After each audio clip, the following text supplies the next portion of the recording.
I will just move to a little bit on the design front. You are all basically good designers and brought in a monument in this country for people like us to live comfortably.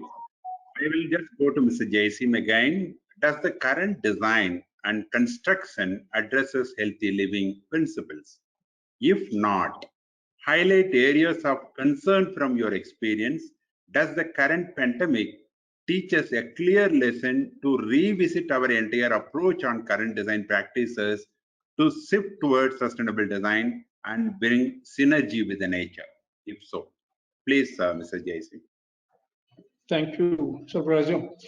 Here, I will not particularly refer to the COVID situation.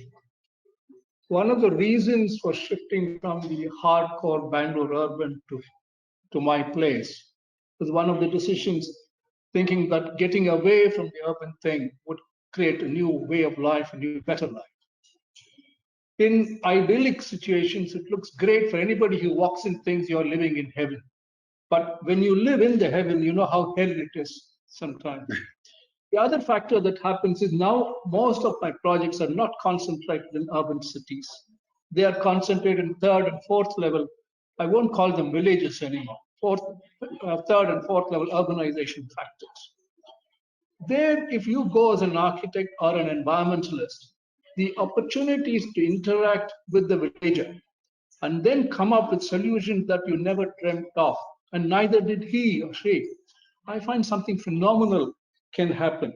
The other point I want to look at, see, the biggest problem in India has been the interference of government.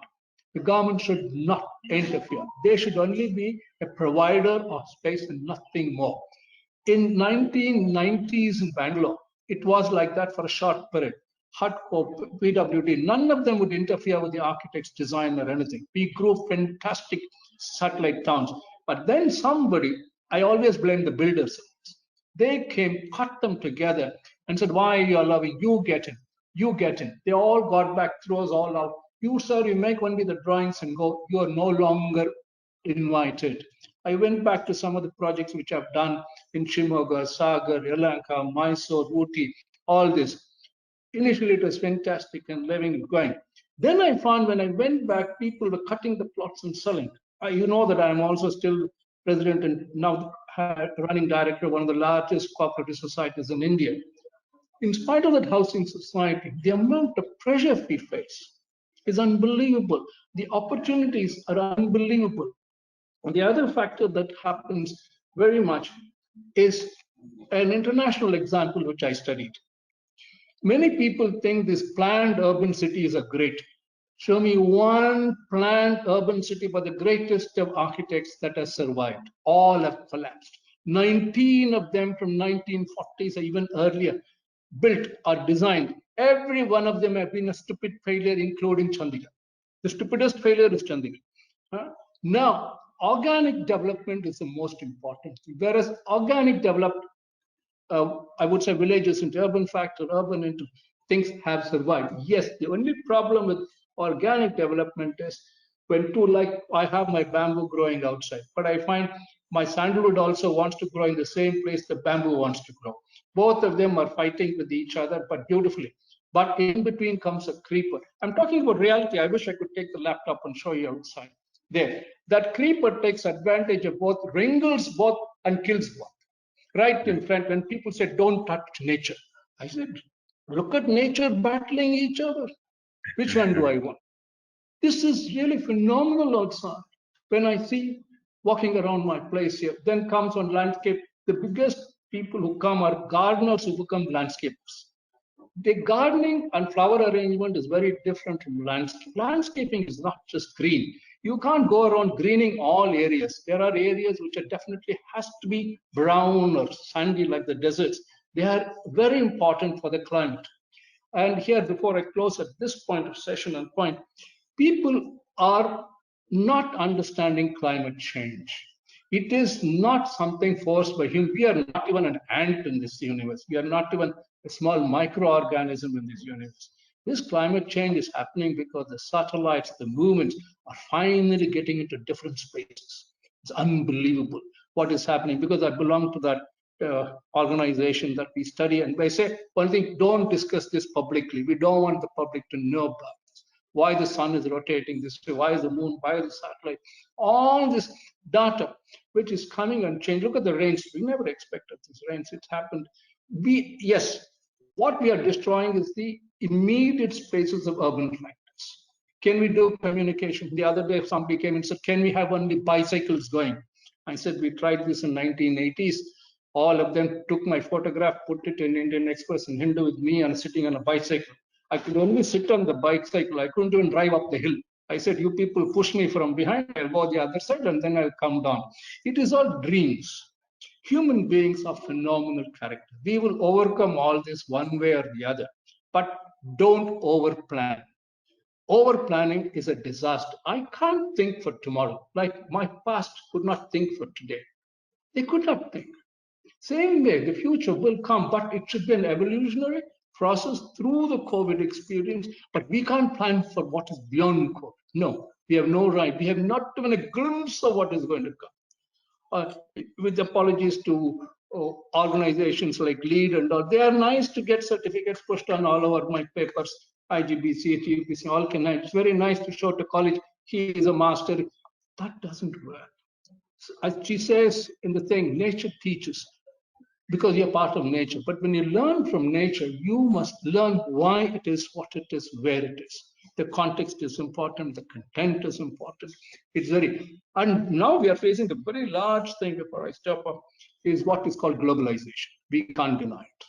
There's the only thing that's stopping us. We are thinking we are China, we are thinking we are India. It's the stupidest thing on earth. I bought this thinking this was American make because of thing. Then I looked back at this new thing, it is made in China at the bottom. Every single thing around me is made in China. And I'm going, my next talk is somebody, I should not use any Chinese products. We are all sitting in one group. Yesterday, we're going to sit again in the evening. What Chinese product? They are also human beings. They are the ones who came to India first. The others, Mongolians and all invaded, the British came, invaded. What is India? We are everywhere and nowhere. I was talking to the Hindu Darshan also the other day. They have no clue. The worst architecture that's going to happen is what is happening now. What is the place? The temple they're building. Have you seen a more stupider building than that in your life? Horrible. Just study it. I was shocked. I know that the artist or sculptor who's become an architect. You can quote me. I don't care. Modi might put me in prison. Doesn't matter. Pankaj Modi will come or this Modi will come and deliver. Point is, we must understand where we are going and how we are going. Architecture and environmental is a phenomenal subject. It can't be taught. It can only be learned through a process.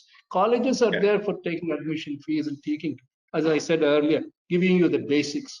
Apart from that, the creative part of it is a purely private, what is involved in you and imagination. I can't put 2 plus 2 together because I can never put 2 plus 2 together. There is no 2 plus 2 to put together ever. But my accountant and my auditor and my income tax officer and commissioner sit on my head and say, when will you submit your ITC, this program, that must go. The other big factor before I close, unfortunately in India, the big corporates are holding our necks next to the government because through that they get that. We must get that released. If that can happen, I don't believe in large corporates running organizations. Small branches, small units, small practices of architecture, small shops, they are the real interaction of human activity. Here, that last question of yours will come after COVID. Do they meet or isolate? The other day I went just outside. Everybody is hugging each other. Everybody is as if the children have no clue what this is. It is a process which will go through and come out of again some way or the other. We can't stop hugging somebody or meeting somebody, shaking hands. We are not some Superman coming and saying, waving hands. It doesn't.